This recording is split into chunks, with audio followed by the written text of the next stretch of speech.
मे तद्गुणैव मदस्तनित्यम् सर्वाङ्गपूर्णमपरं जगदाद्वितीयम्।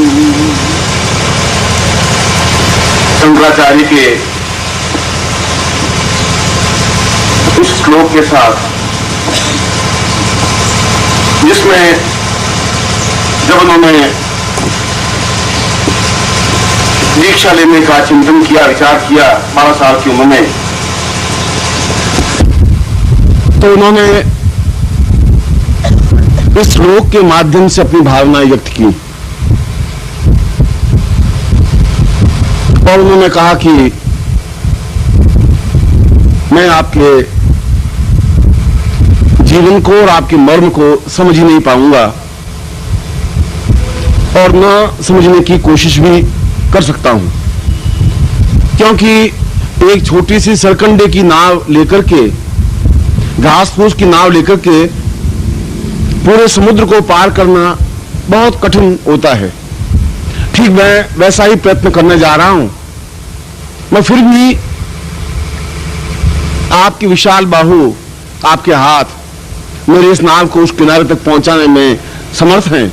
इसलिए मैं ये दंभ नहीं कर रहा हूं कि मैं इस जीवन की नाव को समुद्र के उस किनारे तक पहुंचा दूंगा, मगर मैं ये दंभ कर रहा हूं, मैं ये गर्व कर रहा हूं, मैं ये चिंतन विचार कर रहा हूं कि आपके हाथ रूपी लहरें मुझे ढकेलती हुई जीवन के उस पार तक अवश्य ही पहुंचा देंगी, जिससे कि मैं इस संसार के समुद्र को लांघ सकूंगा, जिससे कि मैं इस संघर्ष में विजयी हो सकूंगा, जिससे कि मेरे जीवन की जो जड़ता है, जो जीवन का एक कमजोरी है, वह दूर हो सकेगी, मुझे पौरुष आ सकेगा, मुझे सामर्थ्य आ सकेगी और मैं संपूर्ण भारतवर्ष को अपनी आंखों से, अपने चिंतन से, अपने हृदय से, अपने विचारों से देख करके मैं सही अर्थों में एक पूर्ण शिष्य बनता हुआ अपने जीवन के उस प्रकाश को, अपने जीवन के उस ज्ञान की चेतना को प्रकाशित करने की प्रार्थना आपसे कर रहा हूं कि आपकी कृपा दृष्टि मुझ पर हो, आप मुझे दीक्षा प्रदान करें और आप मुझे अपने मुंह से केवल अपना इतना कह दें, और जिस क्षण आप मुझे यह कह दें कि तू मेरा है, उस क्षण अपने आप सारी सिद्धियां मेरे सामने स्वतः खड़ी हो जाएंगी। उस समय मैं समुद्र को अपने आप पार करने की सामर्थ्य प्राप्त कर सकूंगा, क्योंकि उस समय मुझ में मेरे अलावा भी आपकी शक्ति, आपकी सामर्थ्य, आपकी चेतना, आपका विस्तार और आपका ज्ञान मेरे साथ होगा। मैं शंकराचार्य के उसी भावनाओं के साथ आपकी आवाज को उस ब्रह्मांड के स्वर में मिलाता हुआ आपको आशीर्वाद दे रहा हूं कि आप जीवन में पूर्णता और संपूर्णता प्राप्त करें।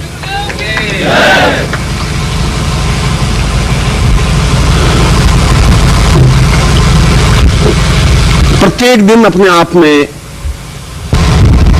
महत्वपूर्ण होता है, प्रत्येक क्षण अपने आप में महत्वपूर्ण होता है, क्योंकि हम उस क्षण की महत्ता को शायद नहीं समझ पाए, इसलिए उस क्षण को अपने चिंतन नहीं दे सकते। मगर यदि हमारी प्राणस चेतना हो, प्राणस चेतना का मतलब है हमारे प्राण जागृत हो, और जिसको आप प्राण कहते हैं यह जीव है। आप जो जिंदा रहने की क्रिया है वह जीव की जिंदा रहने की क्रिया है, उसमें प्राण तत्व नहीं है। प्राण तत्व तो ज्ञान चेतना को प्राण तत्व कहते हैं। जीव और प्राण में मूलभूत अंतर है। पूर्ण रूप से ज्ञान की चेतना को प्रज्वलित करने की क्रिया प्राण है, उसको प्राण वायु कहेंगे, उसको प्राण चेतना कहेंगे। यह जीव है जो अपने आप में सैकड़ों संघर्षों में, सैकड़ों विचारों में, सैकड़ों धारणाओं में अपने आप में विचरण करता रहता है। इसलिए जीव माया में भ्रमित हो सकता है, प्राण माया में भ्रमित नहीं होती। और जीव का केवल उद्देश्य इतना ही है कि माया में भ्रमित हो, और माया का तात्पर्य है कि हम बार बार अपने विचारों को बदलें। ये ठीक नहीं है और ये ठीक है, ये गुरुजी सही है या गुरुजी गलत है, इस साधना से, इस दीक्षा से क्या हो जाएगा, क्या नहीं हो जाएगा, ये सारा हमारे मानस में अंतर मंथन होता रहता है। और नहीं भी होता है तो हमारी श्रद्धा नहीं टिक पाती, हमारा विश्वास नहीं टिक पाता, हमारी आस्था नहीं टिक पाती। और जब तक वो टिकेगी नहीं, और तब तक नहीं टिकेगी जब तक हमारी प्राण चेतना जागृत नहीं हो पाएगी। दीक्षा का तात्पर्य कि हमारे प्राण चेतना जागृत हो, दीक्षा का तात्पर्य कि हम अपने आप में समर्पण होने की क्रिया को अपने हथेली पर रख सकें, अपने आप को फना कर सकें, अपने आप को प्रज्वलित कर सकें।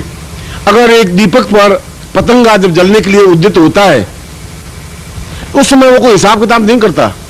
उस पतंगे की भी पत्नी होगी, उसके भी बच्चे होंगे, पतंगा भी अपने आप में यौवन को प्राप्त होता होगा, पतंगे की एक जिंदगी होगी, मगर उस समय को सोचता ही नहीं। उस समय तो केवल एक भाव रहता कि मैं अपने आप में फना हो जाऊं, अपने आप को जला दूं, बता दूं कि मैं तुम्हारे प्रति अपने आप को समर्पित कर सकता हूं। यदि वो हिसाब करने लग जाए तो फिर पतंगा कहलाएगा ही नहीं। एक छोटा सा पतंगा हमारे मनुष्य से बहुत ज्यादा प्राण चेतना लिए हुए है, क्योंकि उसमें अपने आप को समर्पित करने की भावना है। अब उसमें वो जल जाता है या बच जाता है, वो सोचता नहीं। ये गणित तो तुम्हारा जीव करता है। जीव में ऐसा चिंतन होता है कि मैं करूं कि नहीं करूं। इसलिए कल में जो मैंने प्रवचन आपको समझा रहा था कि जीव के माध्यम से हम अपने परिवार को नहीं पहचान सकते तो गुरु को तो पहचान ही नहीं सकेंगे।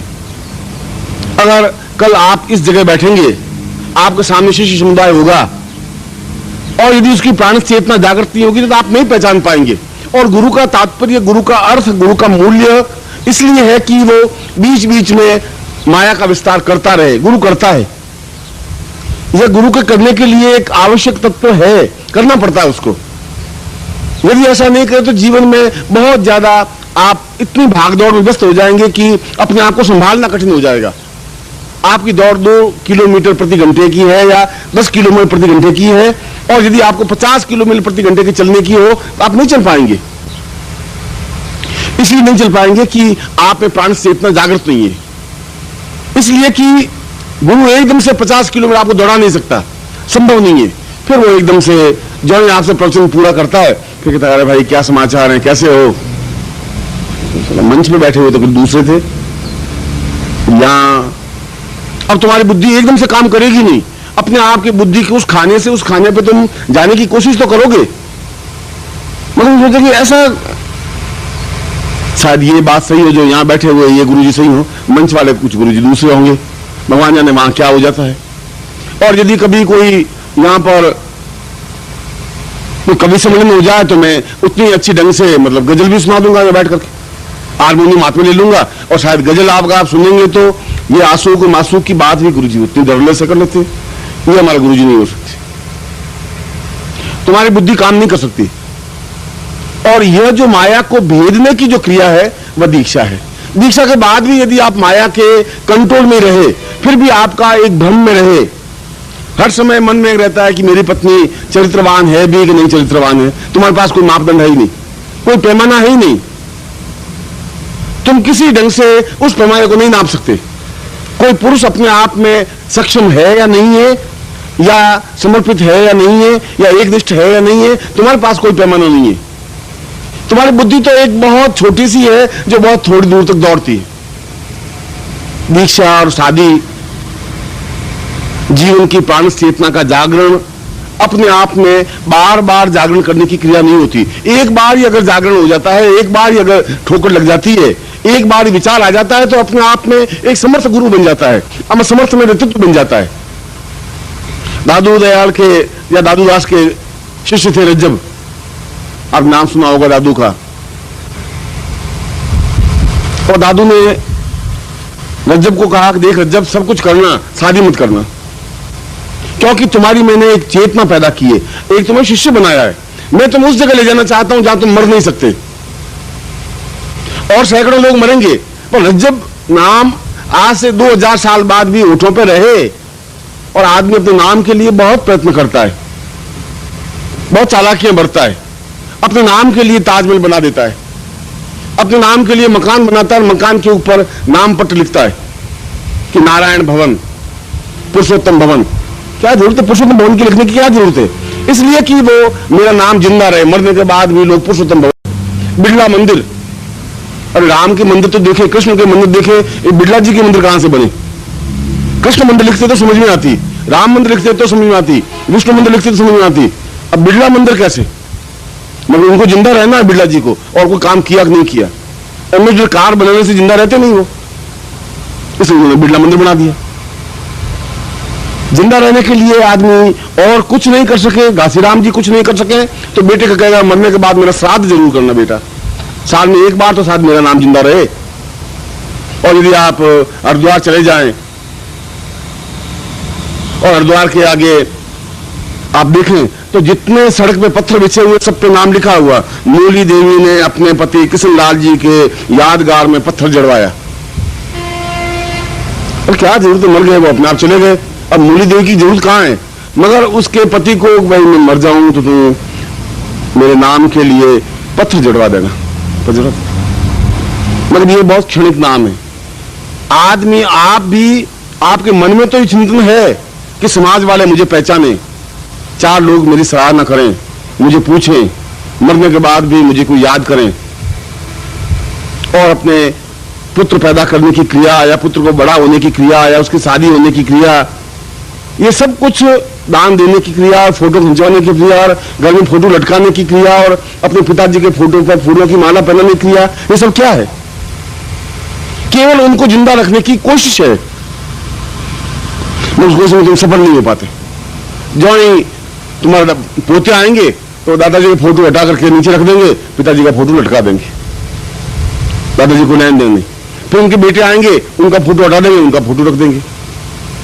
फोटो के माध्यम से तुम्हारा नाम जीवित जागृत नहीं बन सकते। इसलिए दादू ने कहा कि जब ऐसा तो जिंदा नहीं रह सकता, तो उसी से बने रहना, शादी मत करना, फिर तो एक माया जाल में उलझेगा। एक शादी होगी, फिर संतान होगी, तो संतान पैदा नहीं करना चाहेगा तो तेरी माँ कहेगी मैं पोते का मुंह देख के मरना चाहती हूँ, अब तो मेरे गिनती के दिन रह गए बेटा, तू समर्थ बेटा है। और फिर तू संतान पैदा होगी, फिर उनका पालन पोषण होगा।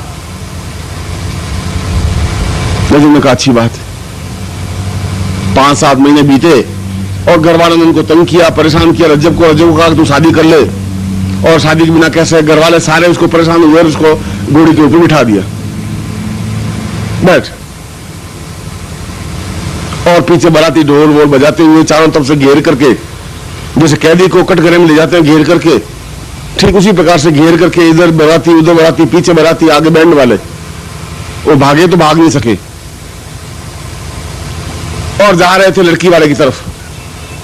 और वो झूला लटकाए हुए घोड़े के आगे, जैसे झूला लटकते हैं ऐसे लटका हुआ बैठा घोड़े के ऊपर। सामने दादू याल आ रहे थे, गुरु। दादू की नजर पड़ी कि है तो ये रज्जब, मगर घोड़े के ऊपर कैसे बैठा है, बात क्या है? और पास में आए तो नजर पड़ी कि बिल्कुल रज्जब है। और उनके मुंह से निकला कि अरे रज्जब, रज्जब थे, गज्जब करियो, बहुत गजब कर दिया, सब मेरी जिंदगी, सारा मेरा चिंतन तूने बर्बाद कर दिया। ये क्या कर दिया तूने, ये क्या हो रहा है? बस इतना लाइन बोला, गज्जब थे, गजब करियो।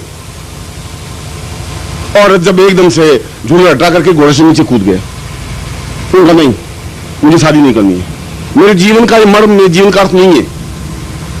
प्राण चेतना जागृत होने के लिए कोई लंबे समय की जरूरत नहीं है, साल 2 साल 5 साल, एक ठोकर की जरूरत है, एक चेतना की जरूरत है, एक विचारधारा की जरूरत है।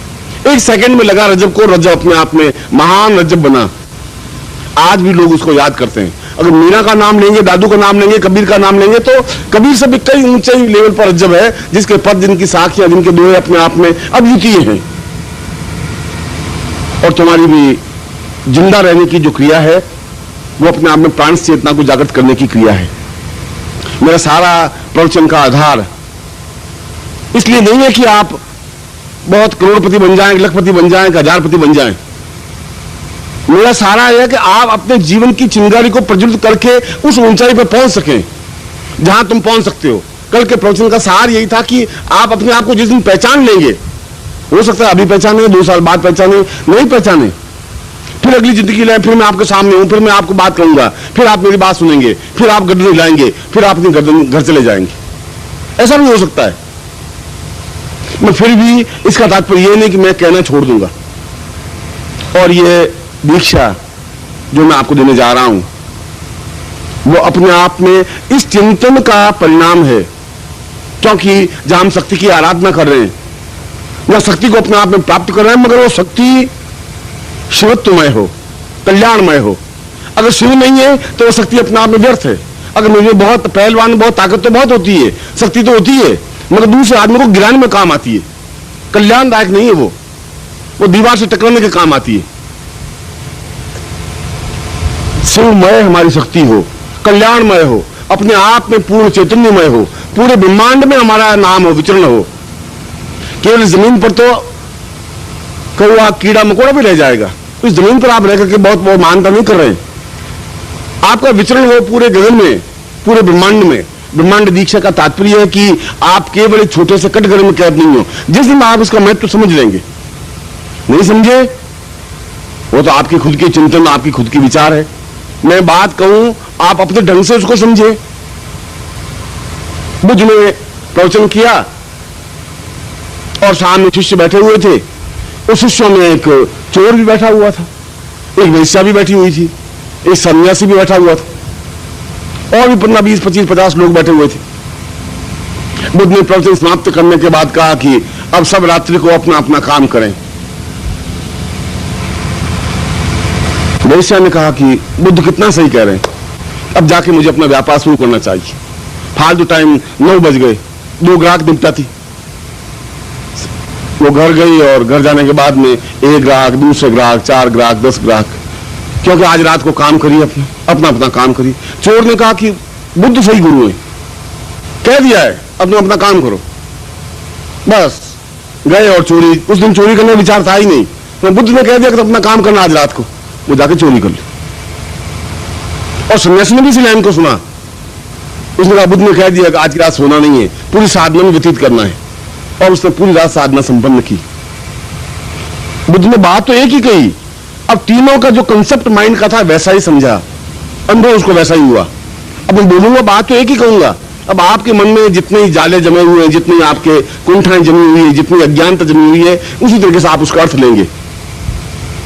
और आप चोर अगर कह दे कि मैं चोरी इसलिए कर रहा हूं कि गुरुजी ने कहा है, पूछ लीजिए गुरुजी ने कहा कि नहीं आज रात अपना काम कर लेना, तो मैं कर रहा हूं।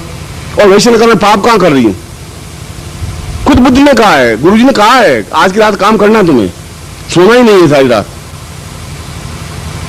और तुम भी अपने अपने तरीकों से अगर अर्थ लें। अगर मैं कहूं कि पूरे ब्रह्मांड में विचरण करना है, या ये तुम्हारा काम करना है, या चिन्ह प्रज्वलित करनी है, तो ये तो आपका अर्थ है, आपका कंसेप्ट है, आपका चिंतन है।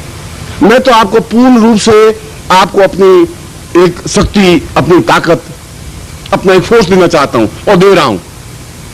पारस शिवलिंग अपने आप में रसलिंग कहलाता है, अपने आप में एक अद्भुत वस्तु है जिसका तुम महत्व, जिसका मूल्य तुम समझ ही नहीं पाए, समझ भी नहीं पाओगे। मगर अपने आप में ये घर में रहना है, अपने आप में इसकी श्रेष्ठता, अद्वितीयता है। इसलिए कि आपका पूरा जीवन शिव के साथ साथ शक्तिमान बन सके, शक्ति के साथ साथ शिवमय बन सके, और दीक्षा के साथ साथ आप प्राण चेतना जागृत करके उस लक्ष्य को, उस सिद्धियों को, उन साधनाओं को, उन विशेषताओं को, उन पूर्णताओं को प्राप्त कर सके जो तुम्हारे जीवन का अभिष्ट लक्ष्य है, उद्देश्य है, चिंतन है।